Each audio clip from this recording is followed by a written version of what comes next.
He used to be a hero in his grandson's eyes. But in the end, he was thrown out with nothing but a locked door and a stack of signed papers. What the grandson didn't know was that the old man still held something that would change everything. This is the story of Mr. James, a simple man who raised his grandson with all the love he had, only to be betrayed by the very boy he once cradled in his arms. But James didn't fight back with anger. He chose silence. And behind that silence was a plan that the betrayer never saw coming. It was a late Friday afternoon. The sky was overcast, and the breeze carried a certain heaviness. Mr. James, 72 years old, walked slowly back from the market, a paper bag with a warm baguette in one hand. He paused at the front steps of the red brick house, the one he'd built brick by brick with his wife Margaret 40 years ago. But something was off. The lock. The old brass doorknob was gone, replaced by a shiny modern lock that reflected the gray clouds above. James tried his key. It didn't fit. He flipped it, tried again. Still nothing. He knocked. Once, twice, 3 times. Finally, the door opened a sliver. A young woman peered through. "Oh, Mr. James, you're home early." It was Emily, his grandson David's fiancée. "Why was the lock changed? I can't get in." She hesitated. Sorry, the house. It's now under the company's name. David said you knew."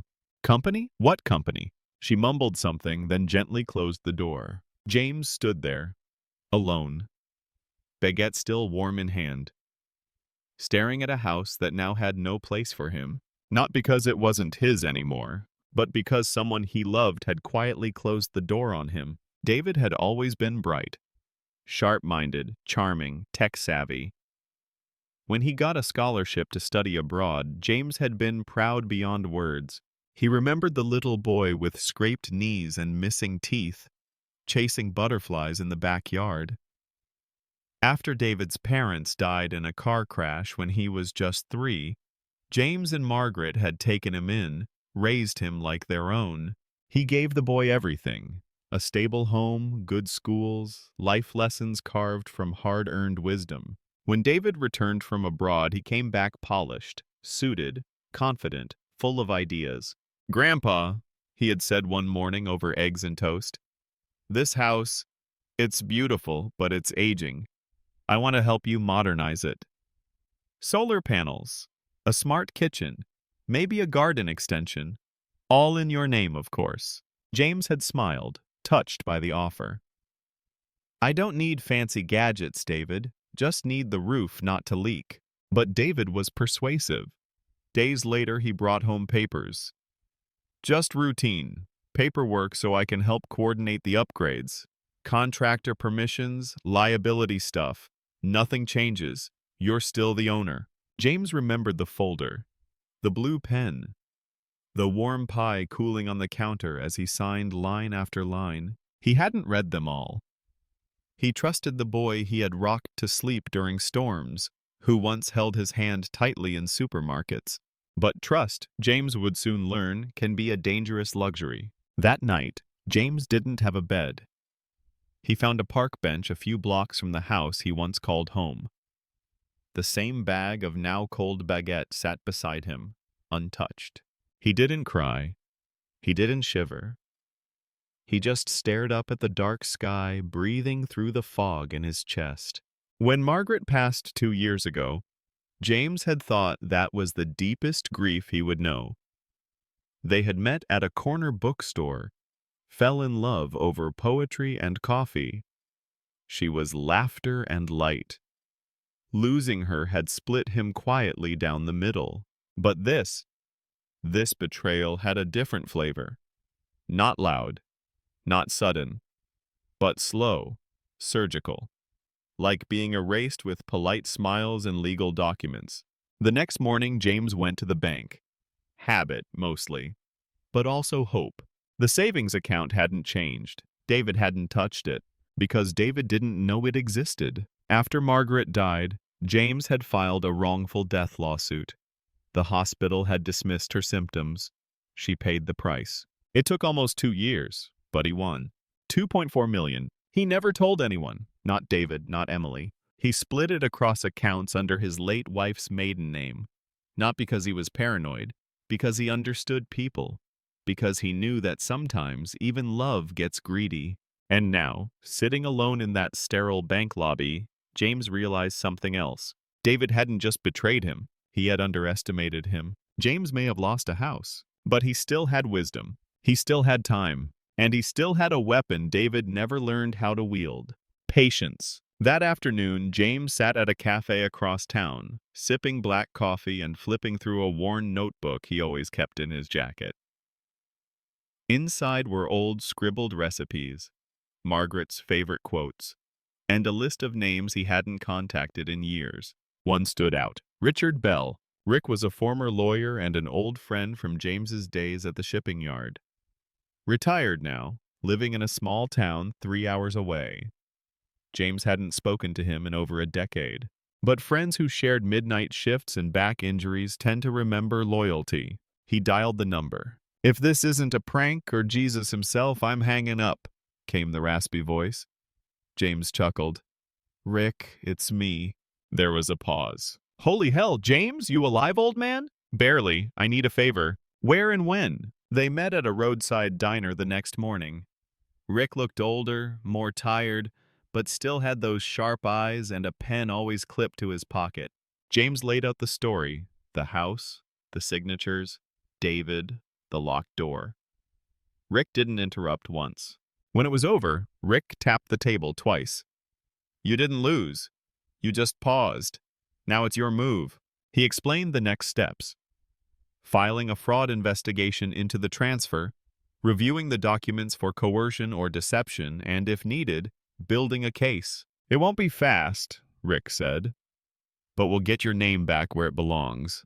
James didn't smile, he just nodded. The storm inside him had quieted, not because the damage was undone, but because for the first time in weeks, he wasn't standing alone. James returned to the neighborhood weeks later, not to reclaim the house, but to face it.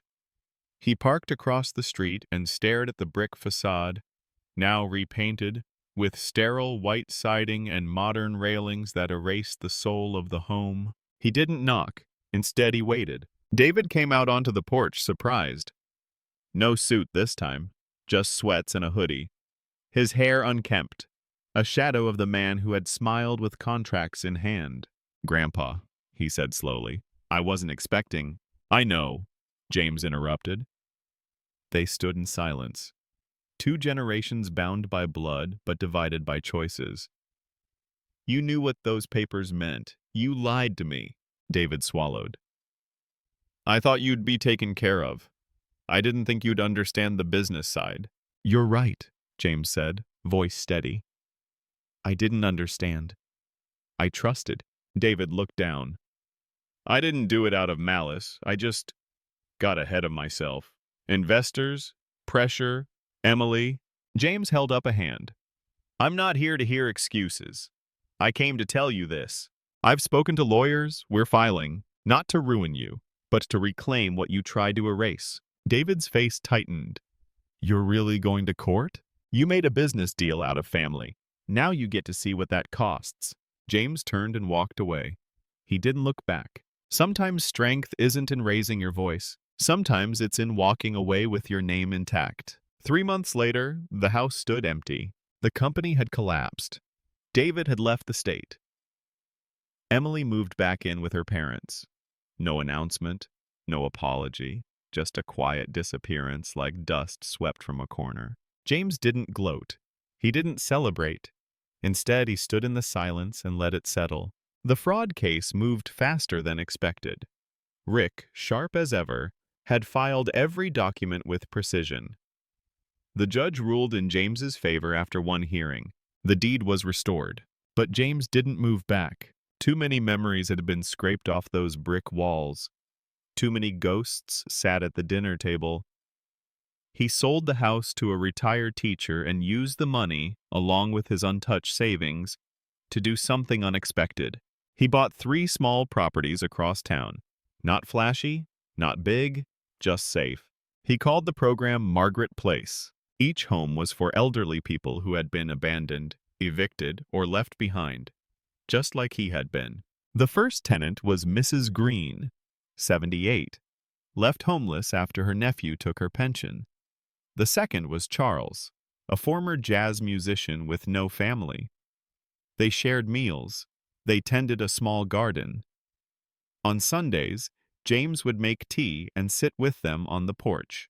He didn't talk about David, he didn't need to. They all knew what it felt like to be forgotten. But more importantly, they now knew what it felt like to be seen again. One afternoon, James received a letter, no return address. Inside, a short note. I was wrong. I see that now. I don't expect forgiveness, but I hope you're okay. David. James folded it once and placed it inside his old notebook, between a photo of Margaret and a faded grocery list. He didn't reply. Forgiveness, he had learned, isn't always about letting someone else off the hook. Sometimes it's about releasing the grip of pain from your own hands. That evening, the sun dipped low, casting golden light across the porch of Margaret Place. James sat back in his chair, a blanket over his knees, the laughter of old souls echoing softly behind him. The house was quiet, not empty, full of peace, of memory, of new beginnings, and for the first time in a long while, Mr. James felt home again.